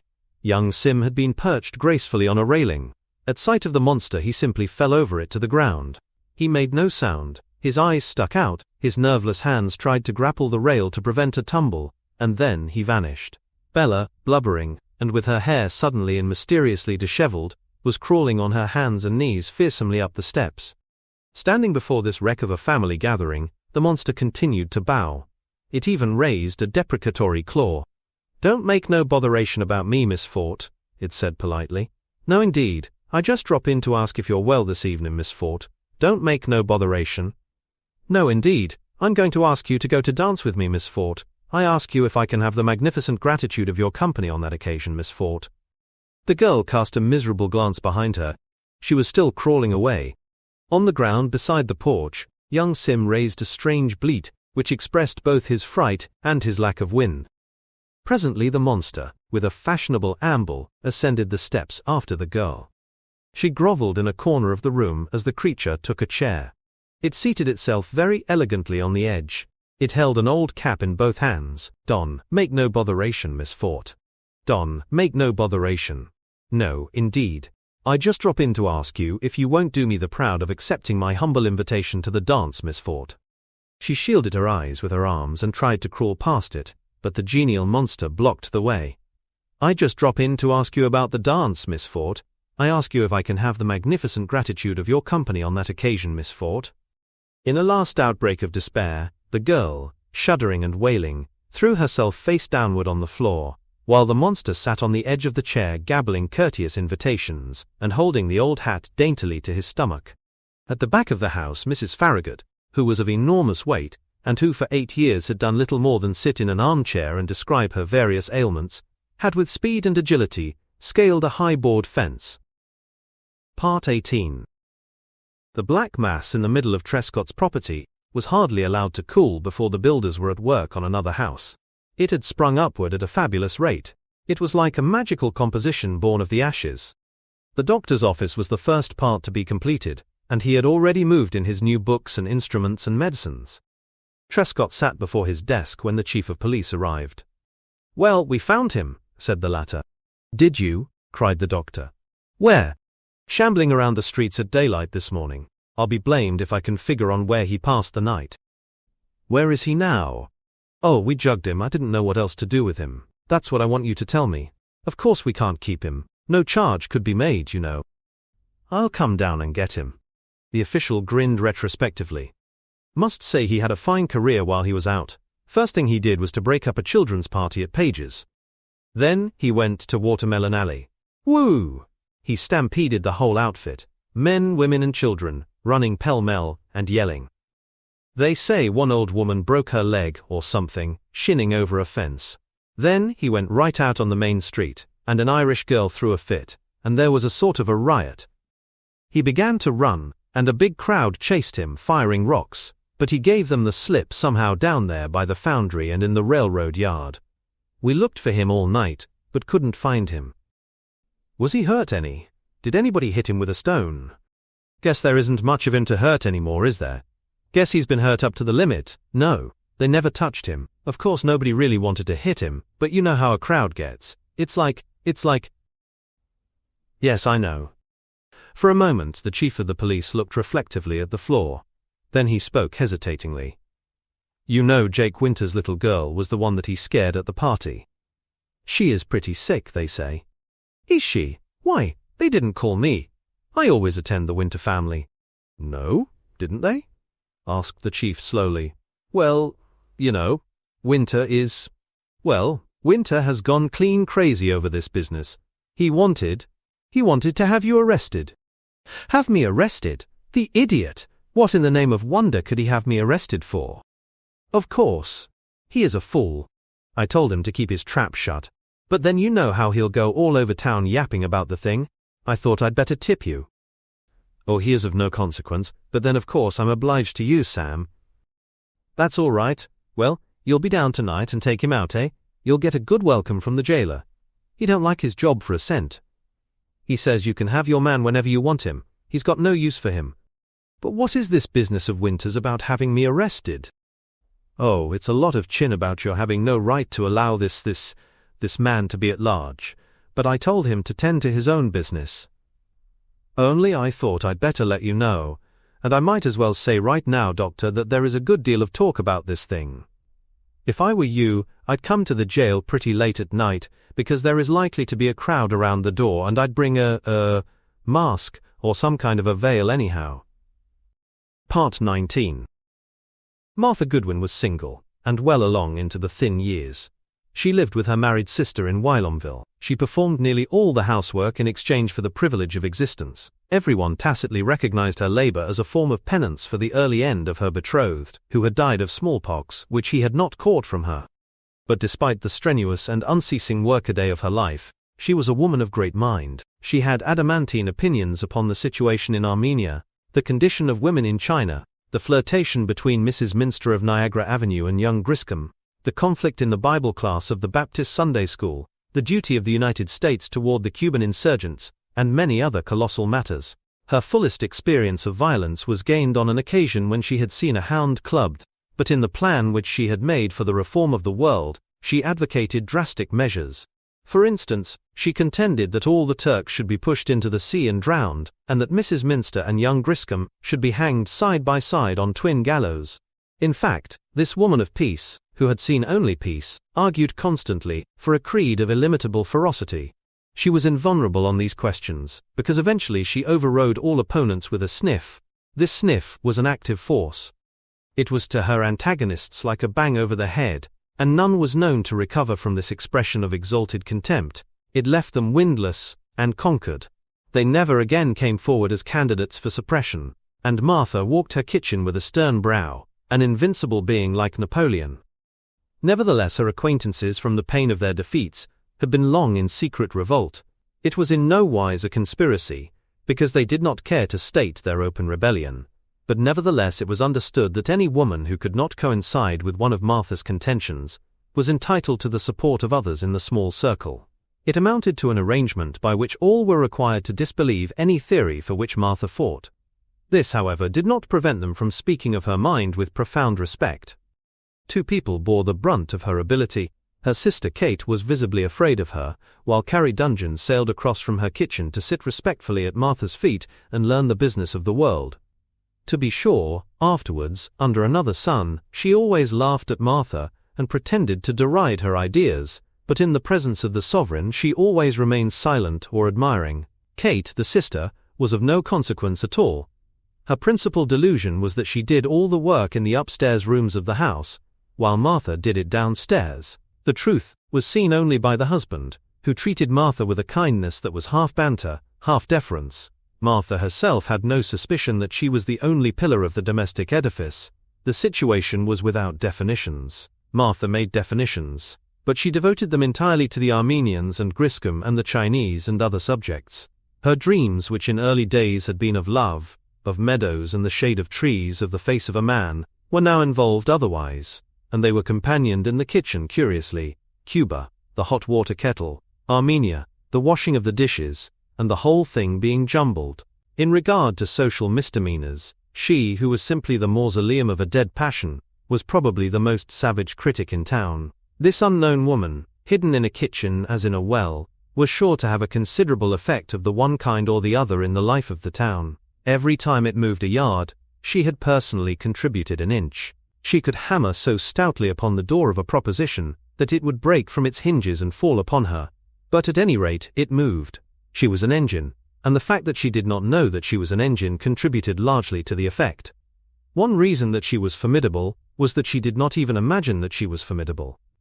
She remained a weak, innocent, and pig-headed creature, who alone would defy the universe if she thought the universe merited this proceeding. One day Carrie Dungan came across from her kitchen with speed. She had a great deal of grist. "Oh," she cried, "Henry Johnson got away from where they was keeping him, and came to town last night and scared everybody almost to death." Martha was shining a dishpan, polishing madly.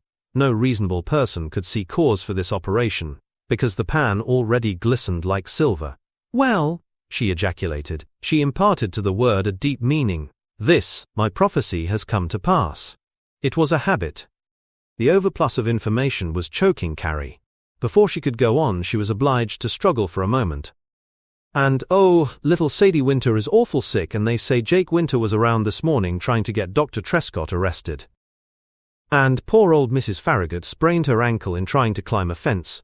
And there's a crowd around the jail all the time. They put Henry in jail because they didn't know what else to do with him, I guess. They say he is perfectly terrible." Martha finally released the dishpan and confronted the headlong speaker. "Well," she said again, poising a great brown rag. Kate had heard the excited newcomer and drifted down from the novel in her room. She was a shivery little woman. Her shoulder blades seemed to be two panes of ice, for she was constantly shrugging and shrugging. "Serves him right if he was to lose all his patience," she said suddenly, in bloodthirsty tones. She snipped her words out as if her lips were scissors. "Well, he's likely to," shouted Carrie Dungeon. "Don't a lot of people say that they won't have him any more?" If you're sick and nervous, Dr. Trescott would scare the life out of you, wouldn't he? He would me. I'd keep thinking. Martha, stalking to and fro, sometimes surveyed the two other women with a contemplative frown. Part 20. After the return from Connecticut, little Jimmy was at first much afraid of the monster who lived in the room over the carriage house. He could not identify it in any way. Gradually, however, his fear dwindled under the influence of a weird fascination. He sidled into closer and closer relations with it. One time the monster was seated on a box behind the stable, basking in the rays of the afternoon sun. A heavy crepe veil was swathed about its head.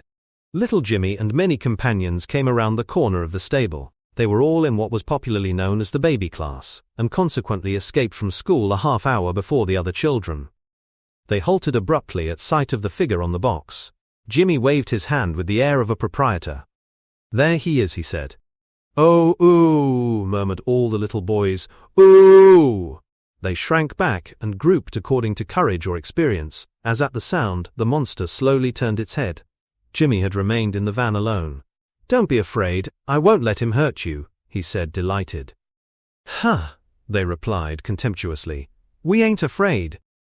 Jimmy seemed to reap all the joys of the owner and exhibitor of one of the world's marvels, while his audience remained at a distance, awed and entranced, fearful and envious. One of them addressed Jimmy gloomily. "Bet you don't walk right up to him." He was an older boy than Jimmy, and habitually oppressed him to a small degree. This new social elevation of the smaller lad probably seemed revolutionary to him. "Huh," said Jimmy with deep scorn. Don't I, hey, don't I?" The group was immensely excited. It turned its eyes upon the boy that Jimmy addressed. "No you don't," he said stolidly, facing a moral defeat. He could see that Jimmy was resolved. "No you don't," he repeated, doggedly. "Ho!" cried Jimmy. You just watch. You just watch." Amid a silence he turned and marched toward the monster. But possibly the palpable wariness of his companions had an effect upon him that weighed more than his previous experience, for suddenly, when near to the monster, he halted dubiously. But his playmates immediately uttered a derisive shout, and it seemed to force him forward. He went to the monster and laid his hand delicately on its shoulder. "Hello, Henry," he said, in a voice that trembled a trifle. The monster was crooning a weird line of Negro melody that was scarcely more than a thread of sound, and it paid no heed to the boy. Jimmy strutted back to his companions. They acclaimed him and hooted his opponent. Amid this clamor, the larger boy with difficulty preserved a dignified attitude. "I don't I?" said Jimmy to him. "Now, you're so smart, let's see you do it." This challenge brought forth renewed taunts from the others.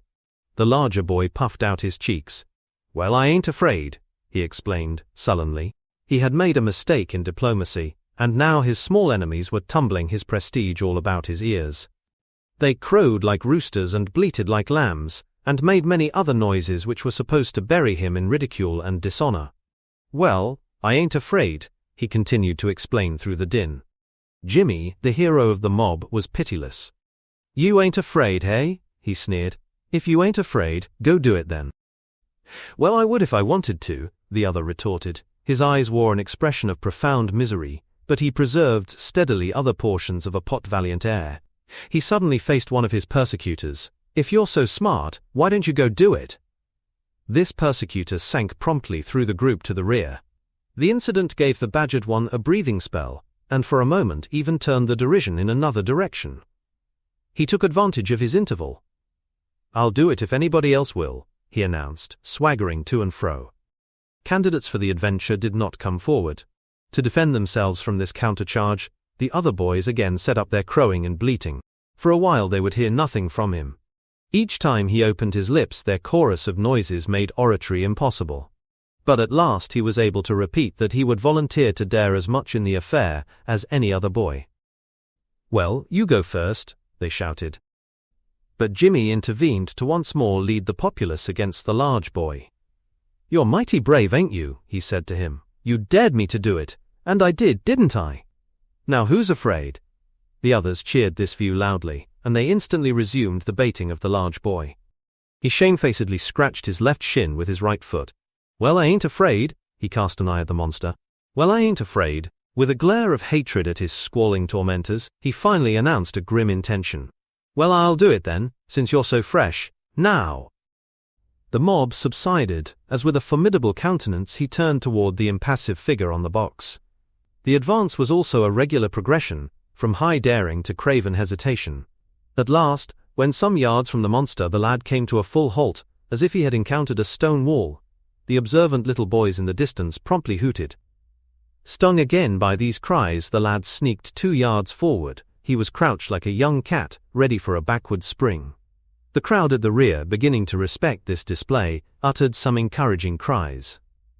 Suddenly the lad gathered himself together, made a white and desperate rush forward, touched the monster's shoulder with a far outstretched finger, and sped away, while his laughter rang out wild, shrill, and exultant.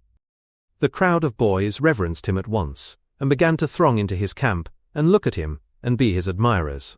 Jimmy was discomfited for a moment, but he and the larger boy, without agreement or word of any kind, seemed to recognize a truce, and they swiftly combined, and began to parade before the others. "Why, it's just as easy as nothing," puffed the larger boy. "Ain't it, Jim?" "Course," blew Jimmy. "Why, it's as easy." They were people of another class.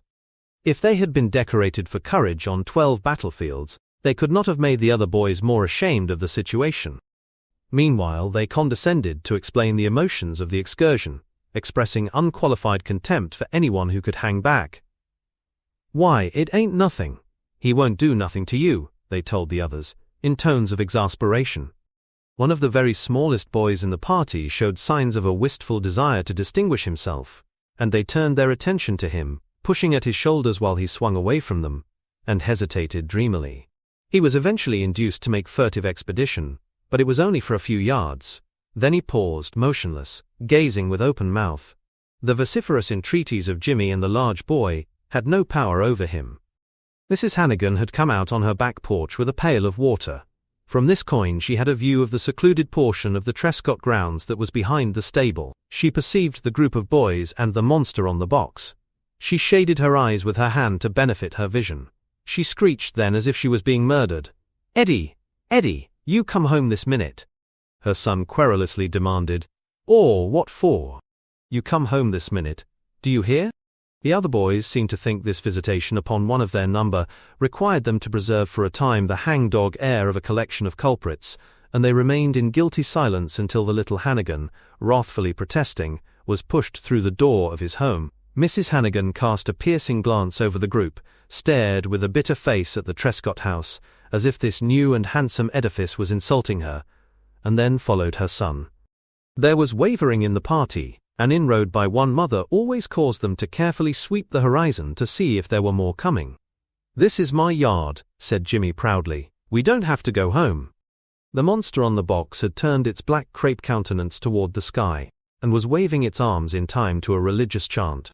"Look at him now," cried a little boy. They turned, and were transfixed by the solemnity and mystery of the indefinable gestures. The wail of the melody was mournful and slow. They drew back. It seemed to spellbind them with the power of a funeral. They were so absorbed that they did not hear the doctor's buggy drive up to the stable. Trescott got out, tied his horse, and approached the group. Jimmy saw him first, and at his look of dismay the others wheeled. "What's all this, Jimmy?" asked Trescott in surprise. The lad advanced to the front of his companions, halted, and said nothing. Trescott's face gloomed slightly as he scanned the scene. "What were you doing, Jimmy?" "We was playing," answered Jimmy huskily. "Playing at what?" "Just playing." Trescott looked gravely at the other boys and asked them to please go home. They proceeded to the street, much in the manner of frustrated and revealed assassins. The crime of trespass on another boy's place was still a crime when they had only accepted the other boy's cordial invitation, and they were used to being sent out of all manner of gardens upon the sudden appearance of a father or a mother. Jimmy had wretchedly watched the departure of his companions. It involved the loss of his position as a lad who controlled the privileges of his father's grounds, but then he knew that in the beginning he had no right to ask so many boys to be his guests. Once on the sidewalk, however, they speedily forgot their shame as trespassers, and the large boy launched forth in a description of his success in the late trial of courage. As they went rapidly up the street, the little boy who had made the furtive expedition cried out confidently from the rear, "Yes, and I went almost up to him, didn't I, Willie?" The large boy crushed him in a few words. "Huh," he scoffed. "You only went a little way, I went clear up to him." The pace of the other boys was so manly that the tiny thing had to trot, and he remained at the rear, getting entangled in their legs in his attempts to reach the front rank and become of some importance, dodging this way and that way, and always piping out his little claim to glory. Part 21. "By the way, Grace," said Trescott, looking into the dining room from his office door, "I wish you would send Jimmy to me before school time." When Jimmy came, he advanced so quietly that Trescott did not at first note him. "Oh," he said, wheeling from a cabinet. "Here you are, young man." "Yes, sir." Trescott dropped into his chair and tapped the desk with a thoughtful finger. "Jimmy, what were you doing in the back garden yesterday, you and the other boys, to Henry?" "We weren't doing anything, Pa." Trescott looked sternly into the raised eyes of his son. "Are you sure you were not annoying him in any way? Now what were you doing exactly?" Why, we... Now, Willie Dalzell said I don't go right up to him, and I did, and then he did. And then the other boys were afraid, and then you came." Trescott groaned deeply. His countenance was so clouded in sorrow that the lad, bewildered by the mystery of it, burst suddenly forth in dismal lamentations. There, don't cry, Jim," said Trescott, going round the desk. "Only—" He sat in a great leather reading chair and took the boy on his knee. "Only, I want to explain to you." After Jimmy had gone to school, and as Trescott was about to start on his round of morning calls, a message arrived from Dr. Moser. It set forth that the latter's sister was dying in the old homestead, 20 miles away up the valley, and asked Trescott to care for his patients for the day at least. There was also in the envelope a little history of each case, and of what had already been done. Trescott replied to the messenger that he would gladly assent to the arrangement. He noted that the first name on Moser's list was Winter, but this did not seem to strike him as an important fact. When its turn came, he rang the Winter bell. "Good morning, Mrs. Winter," he said cheerfully as the door was opened. "Dr. Moser has been obliged to leave town today, and he has asked me to come in his stead. How is the little girl this morning?" Mrs. Winter had regarded him in stony surprise. At last she said, "Come in. I'll see my husband." She bolted into the house. Trescott entered the hall and turned to the left into the sitting room. Presently Winter shuffled through the door. His eyes flashed towards Trescott. He did not betray any desire to advance far into the room. "What do you want?" he said. "What do I want? What do I want?" repeated Trescott, lifting his head suddenly. He had heard an utterly new challenge in the night of the jungle. "Yes, that's what I want to know," snapped Winter. "What do you want?" Trescott was silent for a moment. He consulted Moser's memoranda. "I see that your little girl's case is a trifle serious," he remarked. "I would advise you to call a physician soon. I will leave you a copy of Dr. Moser's record to give to anyone you may call." He paused to transcribe the record on a page of his notebook. Tearing out the leaf, he extended it to Winter as he moved towards the door. The latter shrunk against the wall. His head was hanging as he reached for the paper. This caused him to grasp air, and so Trescott simply let the paper flutter to the feet of the other man. "Good morning," said Trescott from the hall. This placid retreat seemed to suddenly arouse Winter to ferocity. It was as if he had then recalled all the truths, which he had formulated to hurl at Trescott. So he followed him into the hall, and down the hall to the door, and through the door to the porch, barking in fiery rage from a respectful distance. As Trescott imperturbably turned the mare's head down the road, Winter stood on the porch, still yelping. He was like a little dog. Part 22. "Have you heard the news?" cried Carrie Dungan as she sped toward Martha's kitchen. "Have you heard the news?" Her eyes were shining with delight. "No," answered Martha's sister Kate, bending forward eagerly. "What was it? What was it?" Carrie appeared triumphantly in the open door. "Oh, there's been an awful scene between Dr. Trescott and Jake Winter. I never thought that Jake Winter had any pluck at all, but this morning he told the doctor just what he thought of him." "Well, what did he think of him?" asked Martha. "Oh, he called him everything. Mrs. Howarth heard it through her front blinds. It was terrible, she says. It's all over town now, everybody knows it." Didn't the doctor answer back? No, Mrs. Howarth, she says he never said a word. He just walked down to his buggy and got in, and drove off as Cowell, but Jake gave him jinx by all accounts.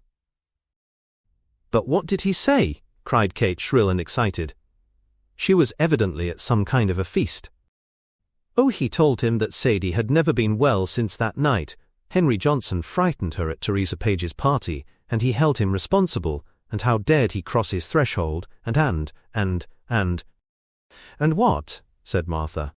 Did he swear at him? Said Kate in fearsome glee. No, not much. He did swear at him a little, but not more than a man does anyhow when he is real mad, Mrs. Howarth says. Oh, breathed Kate. And did he call him any names? Martha, at her work, had been for a time in deep thought. She now interrupted the others. It don't seem as if Sadie Winter had been sick since that time Henry Johnson got loose. She's been to school almost the whole time since then, hasn't she? They combined upon her in immediate indignation. School! I should say not. Don't think for a moment. School! Martha wheeled from the sink. She held an iron spoon, and it seemed as if she was going to attack them. Sadie Winter has passed here many a morning since then carrying her school bag. Where was she going? To a wedding? The others, long accustomed to a mental tyranny, speedily surrendered. Did she? Stammered Kate. I never saw her. Carrie Dungan made a weak gesture.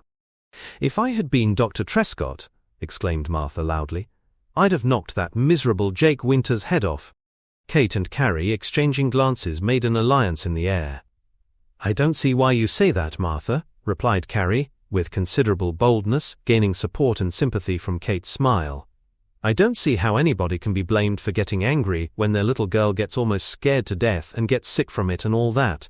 Besides, everybody says— Oh, I don't care what everybody says, said Martha. Well, you can't go against the whole town, answered Carrie in sudden sharp defiance.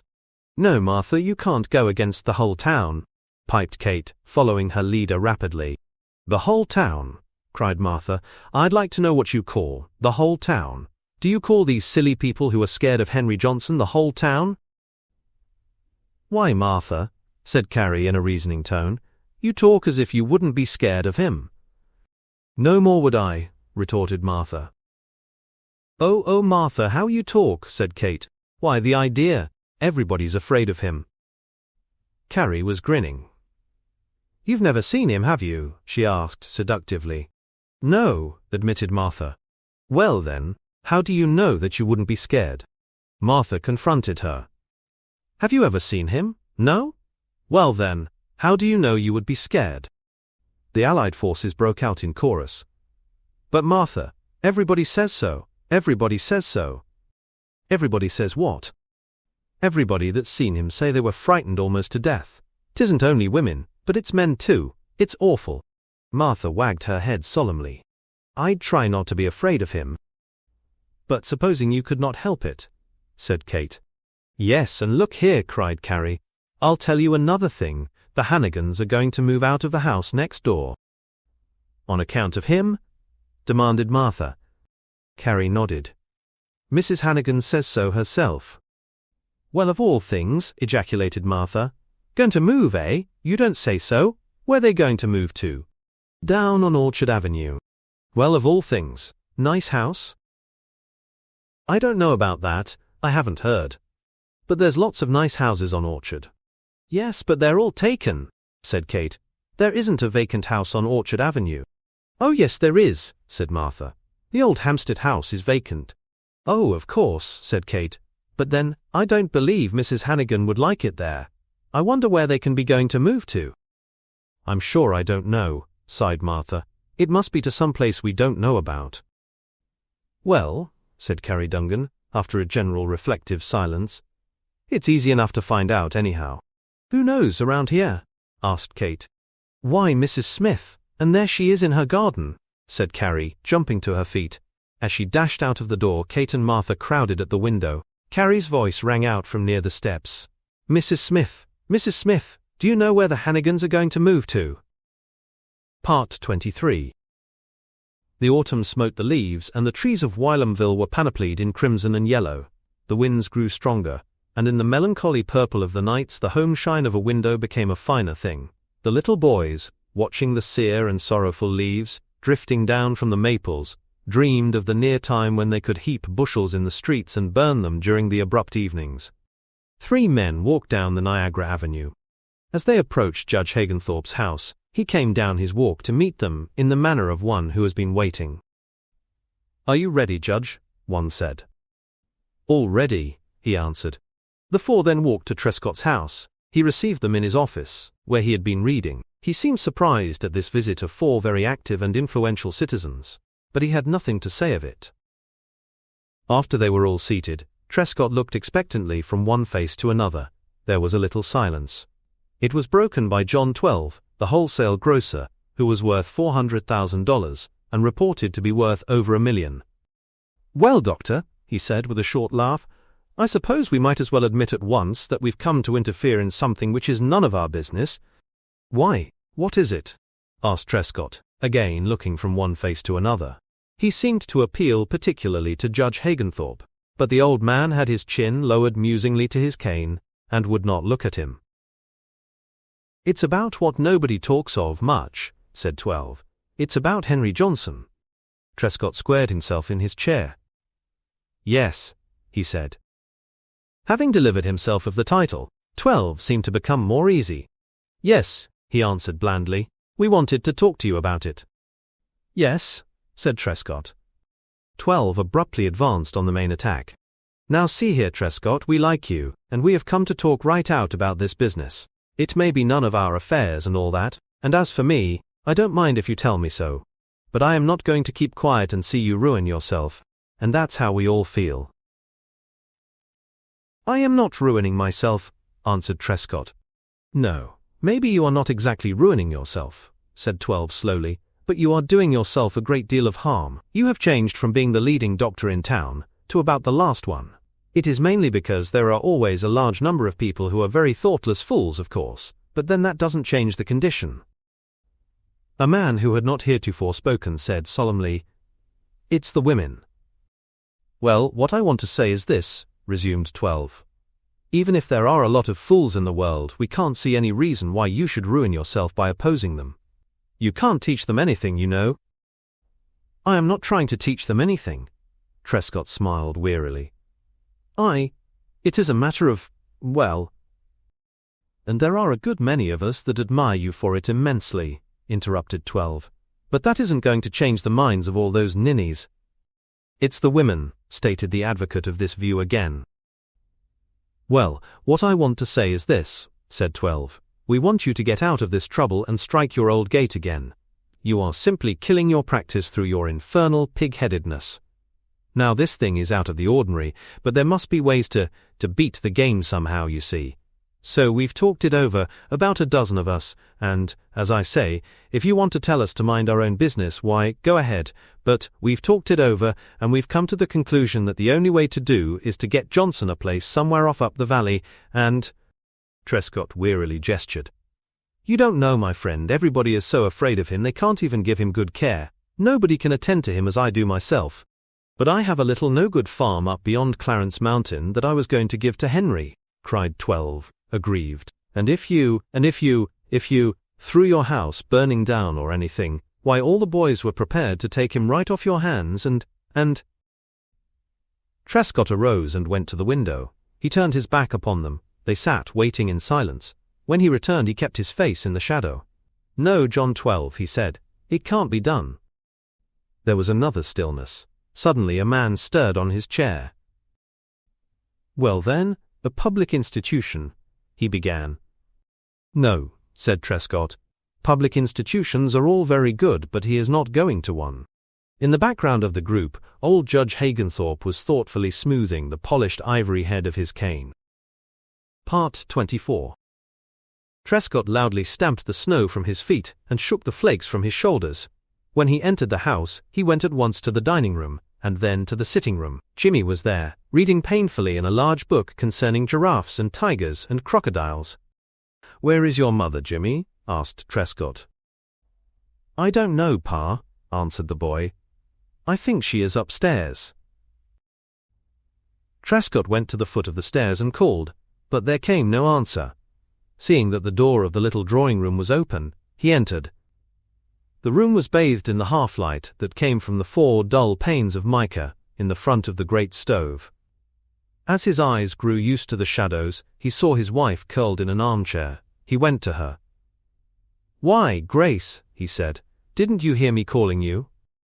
She made no answer, and as he bent over the chair he heard her trying to smother a sob in the cushion. "Grace," he cried, "you're crying!" She raised her face. "I've got a headache, a dreadful headache, Ned." "A headache?" he repeated in surprise and incredulity. He pulled a chair close to hers. Later, as he cast his eye over the zone of light shed by the dull red panes, he saw that a low table had been drawn close to the stove, and that it was burdened with many small cups and plates of uncut tea cake. He remembered that the day was Wednesday, and that his wife received on Wednesdays. "Who was here today, Gracie?" he asked. From his shoulder there came a mumble. "Mrs. 12. Was she, he said. "Why didn't Anna Hagenthorpe come over?" The mumble from his shoulder continued. "She wasn't well enough." Glancing down at the cups, Trescott mechanically counted them. There were 15 of them. There, he said. "Don't cry, Grace, don't cry." The wind was whining round the house, and the snow beat aslant upon the windows. Sometimes the coal in the stove settled with a crumbling sound, and the 4 panes of mica flashed a sudden new crimson. As he sat holding her head on his shoulder, Trescott found himself occasionally trying to count the cups. There were 15 of them.